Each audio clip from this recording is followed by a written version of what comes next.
मराठी, तुमचा विश्वास आमची ताकद।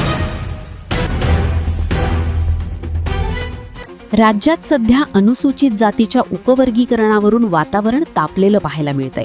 याच उपवर्गीकरणाच्या विरोधात आज बुलढाण्यामध्ये अनुसूचित जातीतील 58 समाजातील नागरिकांनी एकत्र येत एक अतिशय भव्य मोर्चा काढला। या मोर्चा दरम्यान उपवर्गीकरणाच्या निर्णयाविरोधात आंदोलकांनी जोरदार घोषणाबाजी करत सरकारचा निषेध नोंदवला।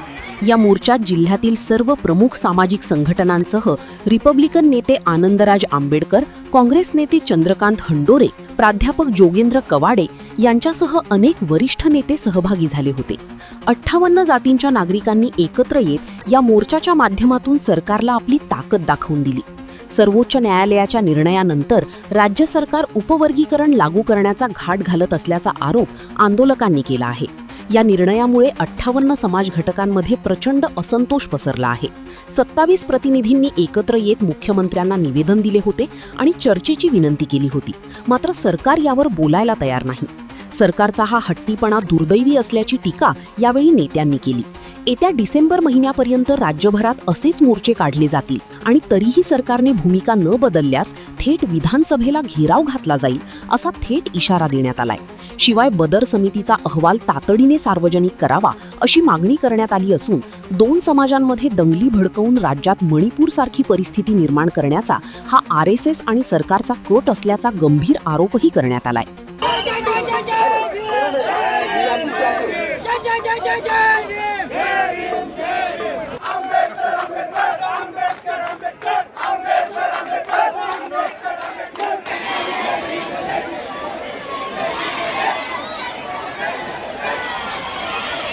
उपवर्गीकरण विरोधी हा मोर्चा आहे आणि सर्व जिल्ह्यामध्ये आम्ही हा मोर्चा काढत आहोत आणि त्यामुळं या मोर्चाला म्हणजे संपूर्ण महाराष्ट्रामध्ये प्रचंड प्रतिसाद मिळतो। आम्ही परभणीत मध्ये काढलाय, लातूर मध्ये काढलेला आहे, जालन्यामध्ये काढलेला आहे आणि सर्व जिल्ह्यामध्ये हे मोर्चा आम्ही काढत आहोत आणि त्याला प्रचंड प्रतिसाद मिळत आहे। या मोर्चाच्या संदर्भामध्ये सरकार आपल्यासोबत चर्चा करण्यास तयार आहे की मोर्चा निघून नाही, सरकारचं धोरण म्हणजे हट्टीपणाचं दिसत आहे, कारण सरकार ज्या पद्धतीनं या इथे 29 SC हे MLA त्यांना सुद्धा ते भेटायला म्हणजे त्याच्यातले 27 जण निवेदन दिले, आम्हाला तुमच्याशी याबाबत बोलायचंय, अजूनही त्यांना ती भेट देत नाहीत आणि त्यांना काही करून उपवर्गीकरणाचा घाट घातलेला आहे।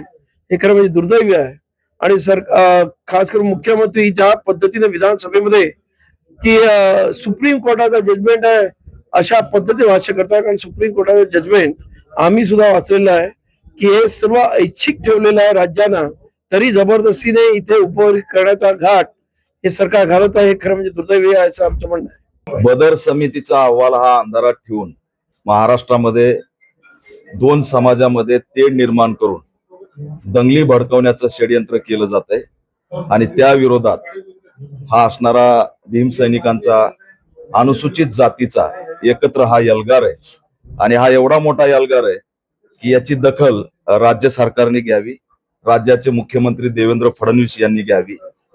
यामागे प्रयत्न आहे की महाराष्ट्रात सुद्धा मणिपूर घडवायचा आहे, विघटन करायचं आहे अशी असणारी एकंदरीत स्थिती आहे।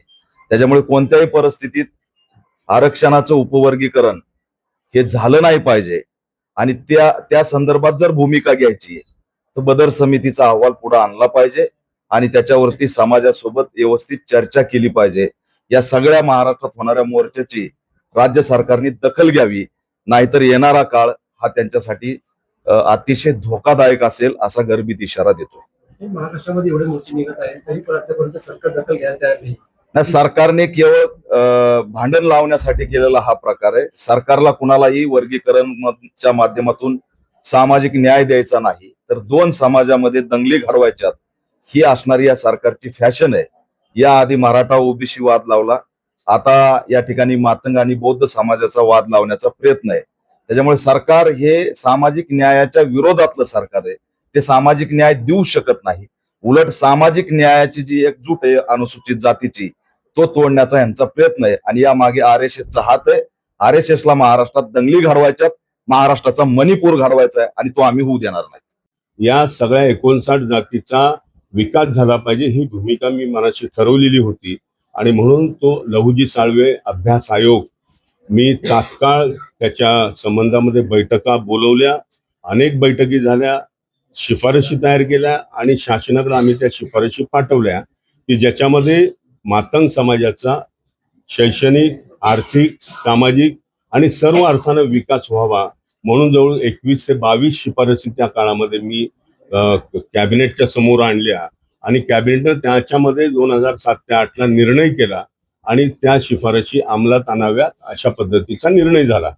मी शासनाला विचारतो की 2007 पासून आतापर्यंत 2026 पर्यंत 18-19 वर्षाचा काळ उलटला, अद्याप मातंग समाजाच्या विकासाचा ज्या शिफारशी आम्ही केलेल्या होत्या लहुजी साळवे अभ्यास आयोगाच्या माध्यमातून त्याची अंमलबजावणी का झाली नाहीये? पहिल्यांदा ती अंमलबजावणी करा. त्यांचा विकास गेली 18-19 वर्ष का रोखून धरला? जर शिफारशी शासनानं मान्य केलेली आहेत तर मग अशा पद्धतीनं तुम्ही जाती जातीमध्ये तेढ निर्माण करताय, जाती जातीमध्ये भांडणं लावून देण्याचा प्रयत्न करताय, हे अत्यंत चुकीचं आणि दुर्दैवी आहे. बाबासाहेब आंबेडकरांनी सगळ्यांसाठी काम केलं.